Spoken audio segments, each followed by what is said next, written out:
الله ربي والإسلام ديني ومحمدا رسول الله.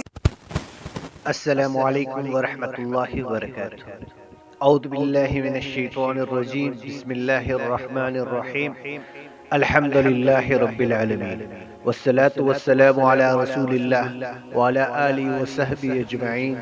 رب اشرح لی صدری ویسر لی امری واحلل عقدۃ من لسانی یفقہوا قولی. سورہ بقرہ جو کہ مدنی سورت ہے، اس میں 286 آیات اور 40 رکوع ہیں.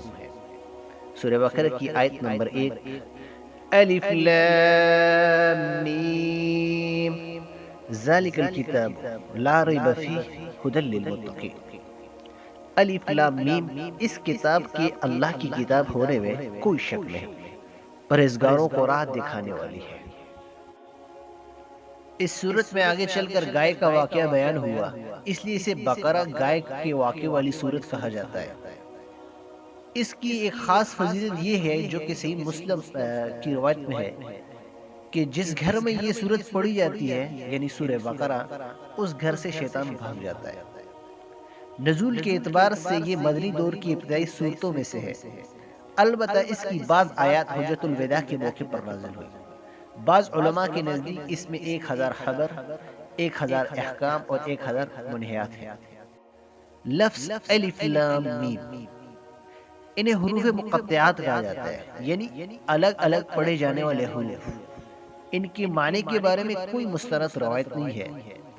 البتہ نبی صلی اللہ علیہ وسلم نے یہ ضرور فرمایا ہے کہ میں نہیں کہتا کہ الف لام میم ایک حرف ہے، بلکہ الف ایک حرف ہے، لام ایک حرف ہے اور میم ایک حرف ہے، اور ہر حرف پر ایک نیکی اور ایک نیکی کا اجر 10 گنا ہے.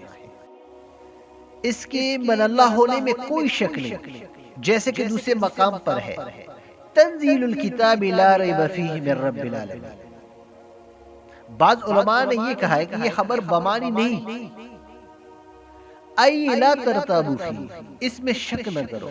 علاوہ اس میں جو واقعات بیان کیے گئے ہیں، ان کی صداقت میں جو احکام و مسائل بیان کیے گئے ہیں، ان سے انسانیت کی فلاح و نجات وابستہ ہونے میں، اور جو عقائد توحید و رسالت اور معاد کے بارے میں بیان کیے گئے ہیں، ان کے برحق ہونے میں کوئی شک نہیں. ویسے تو یہ کتاب الہی تمام انسانوں کی ہدایت اور رہنمائی کے لیے نازل ہوئی ہے، لیکن اس چشمہ فیض سے سیراب صرف وہی لوگ ہوں گے جو آب حیات کے متلاشی اور خوف الہی سے سرشار ہوں گے، جن کے دل میں مرنے کے بعد اللہ کی بارگاہ میں کھڑا ہو کر جواب دہی کا احساس اور اس کی فکر ہی نہیں، اس کے اندر ہدایت کی طلب یا گمراہی سے بچنے کا جذبہ ہی نہیں ہوگا. تو ایسے ہدایت کہاں سے اور کیوں کر حاصل ہو سکتی ہے؟ اللہ تعالیٰ مجھے اور آپ کو عمل پیرا ہونے کی توفیق عطا فرمائے. وما علینا الا البلاغ.